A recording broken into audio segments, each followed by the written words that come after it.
That make you go, Eto si Maynard Marfil, shooter kung tawagin. Shooter ng baril, De Hins, guess again. Shooter ng basketball, sablay pa rin. Para madali ang usapan at hindi tayo masensor ni Chairman Laguardia, si Maynard ang nagsushoot ng kargada ng mga lalaking aso. Bakit shooter ang tawag? Well, biro mo naman, ikaw ang lumagay sa trabaho niya, hindi mo nakilala yung aso, hahawakan mo pa yung putotoy nila para makasampa. Ba, hindi pwede rito ang may pasma. Nandun yung, pag malaking aso, pwede kang kagatin ng, nagkamali ka, pwede kang kagatin ng male. Tapos, hindi pwedeng matagal ang shoot, kailangan, pag sampa ng lalaki, shoot mo agad.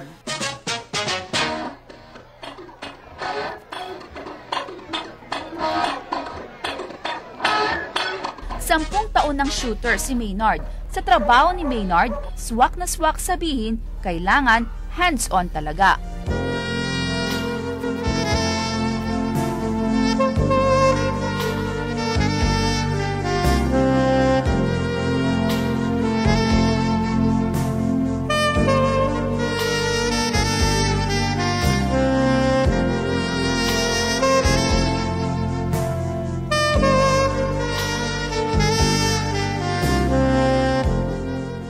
Sabi ni Maynard, dapat hindi ma-stress ang mga aso kapag sila ay magme-meeting. Dapat sa lilim ginagawa ang meeting at dapat kung hindi sa umaga ay sa gabi ginagawa ang meeting para malamig.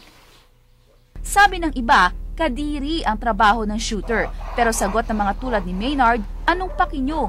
Saan ka nga ba pupulot ng 250 pesos kada shoot at sa loob lang yan ng 30 minuto? Nakabili pa siya ng kotse at motor.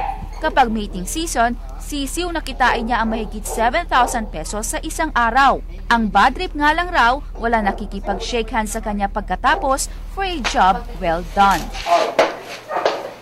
Success! Magkano minimum? Wala namang 500 di ba?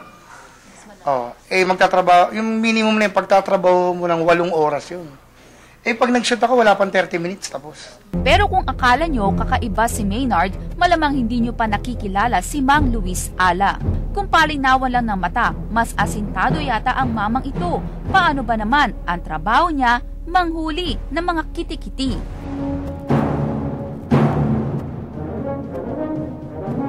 Naghuli ako ng kiti-kiti dahil mas mabilis magpalaki ng isda, magpataba. Dating tindero ng isda si Mang Luis, pero nakita niya mas enjoy siya sa pagbebenta ng mga kinakain ng isda.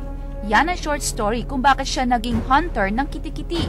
Ang place of work ni Mang Luis, ang mga nangangalingasaw na estero, mas masukal, mas mabaho, mas maraming kiti-kiti. Ibang klase talaga.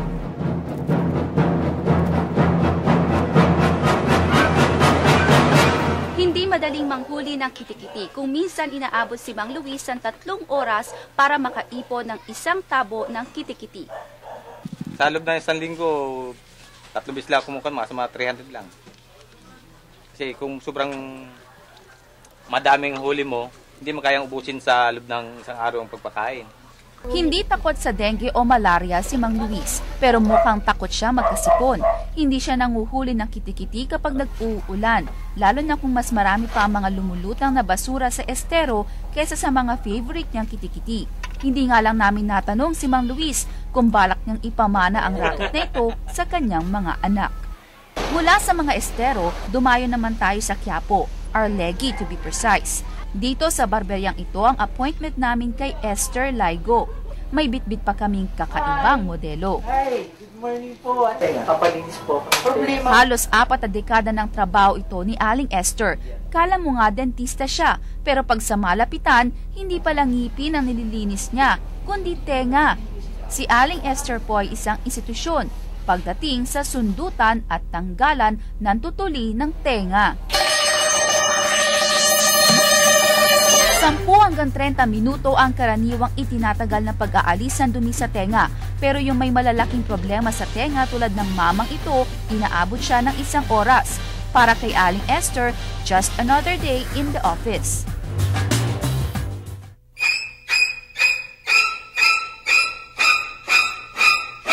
Para ng buto ng sampalok.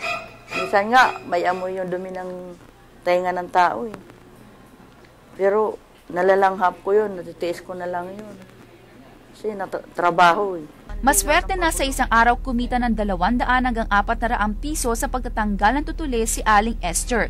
At huwag ismulin ang trabaho niya dahil bukod sa dinadayo si Aling Esther, sa panunulila niya pinatapos ang kolehiyo ang anak. At mula sa tao may maduduming tenga, nanggagaling ang araw-araw nilang pagkain at panggastos. Kaya para sa mga badugan dyan, eto ang payo ni Aling Esther. Ay kung hindi talaga ako didiskarte kung paano kumita, wala ko iuwi sa bahay na pambiling bigas. At dyan ka naman dibilib sa Pinoy. Sino nga ba naman ang makakaisip mag-shoot ng mga ari ng aso, manghuli ng kitikiti, o magtanggal ng tutuli? Sa huli, eto lang, hindi kaya mas marangal pa ang trabaho nila kesa iba dyan na nakakurbata o barong pero pera ng iba ang laman ng bulsa? Nami Dayrit po, dokumentado.